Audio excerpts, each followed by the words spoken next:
مسلمان آسان طریقہ چاہتے ہیں. تو مسلمان کو کہنا او بھائی صاحب نماز کے لیے آؤ، صلاح کے لیے آؤ، آسان ہے. اگر وہ صلاح کے لیے نہیں بھی آئیں گا آپ سے جھگڑا نہیں کریں گا. او بھائی صاحب داڑھی رکھو، وہ مسلمان داڑھی نہیں بھی رکھیں گا آپ کو الٹے جواب نہیں دیں گا. لیکن اگر آپ غیر مسلمان سے بات کریں گے، ان سے کہیں گے صرف اللہ کی عبادت کرو، ہو سکتا ہے کہ وہ الٹے جواب دیں. تو آپ آسان رستہ چاہتے ہیں، آپ بہانہ ڈھونڈ رہے ہیں کیونکہ غیر مسلمان سے بات کریں گے تو ریاکشن ہو سکتا ہے، آپ کو الٹے جواب دے سکتا ہے. تو آپ آسان چیز ڈھونڈ رہے اور کہتے ہیں مسلمان کو پکا بنائیں گے. ہمارا فرض ہے ہر مسلمان کا کہ جو لوگ تک اسلام کا پیغام نہیں پہنچا ان تک پہنچاؤ. اور مثال کے طور پہ کچھ لوگ مجھ سے کہتے ہیں کہ جب ہم دعوت دیتے ہیں غیر مسلمانوں کو، وہ کہتے ہیں آپ اپنے کام سے کام رکھو، مائنڈ یور اون بزنس.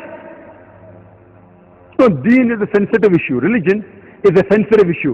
یہ دین کا جو ہے نا مسئلہ بہت پیچیدہ ہے، بہت نازک ہے.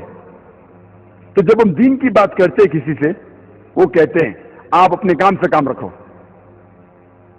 مثال کے طور پہ اگر آپ اپنے فیملی کے ساتھ کوئی ہل اسٹیشن جاتے ہیں اور جب آپ اپنی اہلیہ اپنی بیوی سے بات کر رہے ہیں، آپ کا چھوٹا بیٹا احمد 4 سال کا آپ کے نظروں سے دور ہو جاتا ہے، اور جب آپ بات کر رہے آپ کا بیٹا بہت دور پہاڑی کے کنارے پہنچ جاتا ہے. آپ دیکھ سکتے ہو پہاڑی کے کنارے جا رہا ہے. جب آپ کو پتا چلتا ہے کہ میرا بیٹا احمد 4 سال کا اتنا دور گیا، گر جائے گا، آپ چلا جاتے احمد سنبھالو آپ گر جائیں گے، آپ کی آواز نہیں پہنچ رہی. وہاں پہاڑی کے کنارے پہ ایک ضعیف انسان ہاتھ میں ہاتھ باندھے ہوئے نظارے کا لطف لے رہا ہے، نظارے کا لطف لے رہا ہے، سینری کو انجوائے کر رہا ہے. آپ چلانا چاہتے ہو بھائی صاحب میرے بیٹے کو بچاؤ، آپ کی آواز نہیں پہنچ رہی. وہ ضعیف انسان آپ کے بیٹے کو دیکھ رہا ہے کہ وہ پہاڑی کے کنارے نزدیک پہنچ رہا ہے. وہ ضعیف انسان آپ کے بیٹے کو دیکھتا ہے، مسکراتا ہے اور پھر سے نظارے کا لطف لے رہا ہے. کچھ دیر بعد آپ کا بیٹا اس کے نزدیک سے گزرتا ہے اور پہاڑی سے گر پڑتا ہے. میں آپ سے سوال پوچھ رہا ہوں کہ آپ وہ ضعیف انسان کو دوشی ٹھہرائیں گے کہ نہیں کہ وہ آپ کے بچے کو آسانی سے بچا سکتا تھا؟ آپ دوشی ٹھہرائیں گے کہ نہیں؟ ٹھہرائیں گے. لیکن وہ آپ سے کہیں گا میں میرے کام سے کام رکھ رہا تھا، I was minding my own business. اور وہ صحیح کہہ رہا ہے، وہ اپنے کام سے کام ہی رکھ رہا تھا. اس نے آپ کے بیٹے کو دھکا نہیں مارا، مارا کیا؟ نہیں مارا. اس نے آپ کے بیٹے سے کہا کہ چھلانگ لگاؤ، نہیں کہا. تو وہ اپنے کام سے کام رکھ رہا تھا، پھر آپ ان کو کیوں دوشی ٹھہراتے؟ پھر بھی آپ کہیں گے کہ اللہ سبحانہ و تعالیٰ نے اس ضعیف انسان کو حکمت دی، وزڈم دیا ہے. میرا بچہ تو معصوم تھا، اسے ایک قدم بھی لینے کی ضرورت نہیں تھی، اسے ہلنے کی بھی ضرورت نہیں تھی، صرف اپنا ہاتھ آگے کر لیتا اور میرا بچے کی جان بچ جاتی تھی. پھر بھی آپ اسے دوشی ٹھہرائیں گے، ٹھہرائیں گے کہ نہیں؟ بے شک. اسی طریقے سے یہ مشرک لوگ آخرت کے دن پہ ہم مسلمانوں کو دوشی ٹھہرائیں گے. جب اللہ سبحانہ و تعالیٰ نے ہمیں ہدایت دی، ہم نے انہیں کیوں نہیں کہا؟ یہ مشرک لوگ آخرت کے دن پہ ہمیں دوشی ٹھہرائیں گے کہ جب اللہ سبحانہ و تعالیٰ نے یہ مسلمانوں کو ہدایت دی تھی ان نے ہمیں کیوں نہیں کہا کہ ہم غلط ہیں.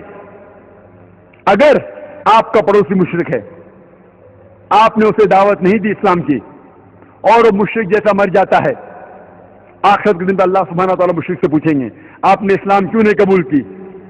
تو وہ کہیں گا کہ اللہ باری تعالیٰ کس نے مجھے دعوت نہیں دی. اللہ تعالیٰ کہیں گا وہ اس کی ذمہ داری تھی کہ وہ حق جانے، اسے جہنم میں ڈالیں گا.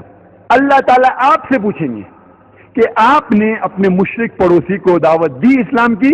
اگر آپ کہیں گے نہیں تو آپ بھی اس کے ساتھ جائیں گے. دعوت دینا فرض ہے ہر مسلمان کے لیے،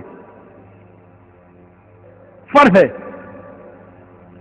اللہ تعالیٰ فرماتے سورہ العصر میں، سورہ نمبر 103 آیت نمبر 1 سے 3 والعصر ان الانسان لفی خسر الا الذین آمنوا وعملوا الصالحات وتواصوا بالحق وتواصوا بالصبر.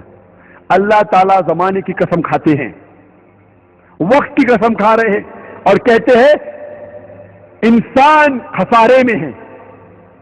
صرف وہ لوگ جن کے پاس 4 چیزیں ہیں. نمبر 1 ایمان، نمبر 2 عمل صالحات، اچھے عمل، نمبر 3 وتواصوا بالحق، غیروں کو اسلام کی حق کی طرف بلاتے ہیں، نمبر 4 وتواصوا بالصبر، اور جو لوگوں کو صبر کی طرف بلاتے ہیں. اللہ تعالیٰ زمانے کی قسم کھاتے ہوئے کہتے ہیں کہ آدمی انسان خسارے میں ہے. صرف وہ لوگ نجات پائیں گے جو لوگ کے پاس یہ 4 چیزیں ہیں، ایمان، عمل صالحات، وتواصوا بالحق، دعویٰ، اور تواصوا بالصبر، لوگوں کو صبر کی طرف بلانا.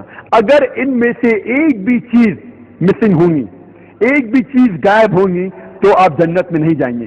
آپ بہت اچھے مسلم ہوں گے، 5 ٹائم نماز پڑھتے ہوں گے، رمضان میں روزہ رکھتے ہوں گے، حج کے اوپر گئے ہوں گے، لیکن اگر آپ دعوت نہیں کرتے ہیں تو سورہ العصر کے حساب سے آپ جنت میں نہیں جائیں گے. صرف دعوت کرنا بھی کافی نہیں ہے، آپ کے پاس 4 ہونا چاہیے، ایمان، وتواصوا بالحق، حق کی طرف بلانا، عمل صالحات، اور تواصوا بالصبر، صبر کی طرف بلانا. اگر ایک بھی اس میں سے غائب ہے تو آپ جنت میں نہیں جائیں گے. اگر